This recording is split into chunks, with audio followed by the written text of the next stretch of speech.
안녕하세요. 오늘은 1월 13일 오후 10시 30분입니다. 어제 근원 CPI 지수 발표가 있었는데요. 예측과 거의 부합했어요. 오늘부터 본격적으로 미국 기업들의 실적 발표가 시작되는데요. 1월 말에서 2월 초까지는 주가는 조정될 것 같습니다. 이 기간 동안 저는 XOXL을 분할 매수하려고요. 중국 코로나 집단 면역은 2월 초가 정점일 것 같고요. 그 이후에는 대대적인 경기 부양이 있을 것 같습니다. 구독, 좋아요 부탁드립니다. 차이나 전기차가 오늘 소폭 하락해서 마이너스 28%고요. SOXL이 17% 수익 구간인데 당분간은 조정을 받을 것 같아요. 조정 받을 때마다 저는 조금씩 매수할 생각입니다.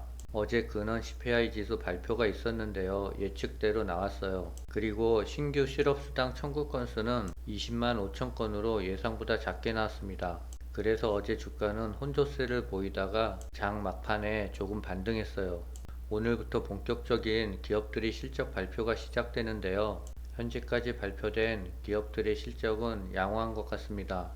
2월 초까지는 계속해서 기업들의 실적이 발표되는데요. 대부분의 빅테크 기업들은 실적이 좋지 않을 것 같습니다. 그 결과에 따라 주가는 많이 조정을 받을 것 같고요. 그때가 바로 매수 시점일 것 같습니다. 국내장도 오늘 0.89% 상승했는데요. 개인은 7천억을 매도하고 외국인과 기관은 5천억과 2천억을 매수했습니다. 오늘 한국은행에서 0.25% 기준금리를 인상시켰는데요. 그래서 금융주가 오늘은 많이 올랐어요.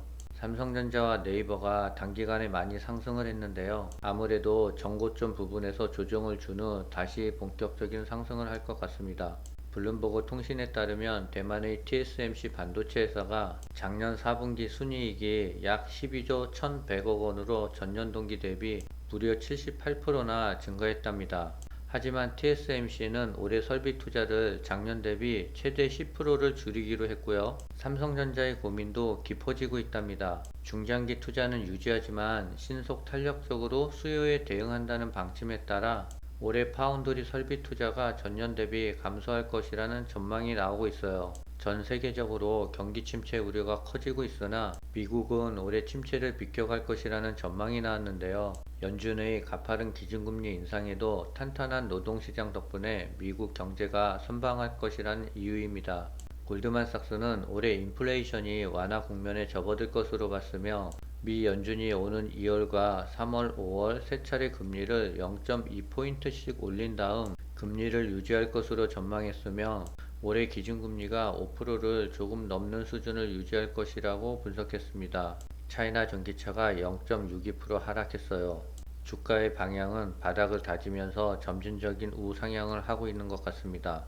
테슬라의 생산 공장인 기가팩토리가 세계 최대 니켈 생산국인 인도네시아에 건설을 앞두고 있는 것으로 전해지고 있습니다. 아시아의 기가팩토리가 지어지는 건 중국 상하이에 이어 두 번째라고 하는데요. 이에 따라 한국에서 각 지방자치단체들을 중심으로 진행했던 기가팩토리 유치 활동은 소득 없이 끝났다고 합니다. 테슬라가 중국에서 할인 판매를 시작했는데요. 이번에는 독일에서도 하고요. 미국에서는 전기차 가격을 최대 20%나 인하한다라고 합니다. 중국의 전기차 비아디가 인도 시장 진출을 밝혔는데요. 비아디는 2030년까지 인도 전기차 시장의 40%를 점유하기 위해 노력 중이라고 밝혔고요. 인도 국민이 전기차의 필요성을 깨달아가고 충전 인프라가 개선되고 있다라고 밝혔습니다. 비아디는 인도 남부의 첸나이 공장에서 차량 조립을 하고 있다면서 2에서 3년 이내에 수요가 증가하면 제조 시설을 추가할 계획이라고 합니다. 중국의 상하이 자동차 계열사인 MG모터 인디아도 내년 말까지 세 개의 전기차 모델을 출시할 계획에 있다라고 하고요. 핸드폰과 가전도 그렇고 앞으로의 인도 시장이 점점 커질 것 같습니다. 중국 배터리 업체인 CATL이 지난해 최대 5조 7,600억 원의 당기 순이익을 올렸다고 밝혔는데요. 글로벌 전기차용 배터리 시장의 점유율도 37.1%로 상승하며 1위 자리를 공고히 했답니다. 당기순이익은 전년 대비 82.7%에서 97.7% 증가한 규모고요. 차이나 전기차 ETF의 구성 기업들은 실적은 점점 더 폭발적으로 좋아지고 있습니다. 그럼에도 불구하고 주가는 아직 지지부진한데요. 1월 말 중국이 춘절이 끝나고 어느 정도 시간이 흐르면 코로나의 집단 면역은 성공할 것 같아요. 그때가 본격적인 경기 부양의 시작이 될 것 같고 차이나 전기차도 그때부터 본격적인 상승이 있지 않을까 예상하고 있어요. 오늘은 여기까지입니다.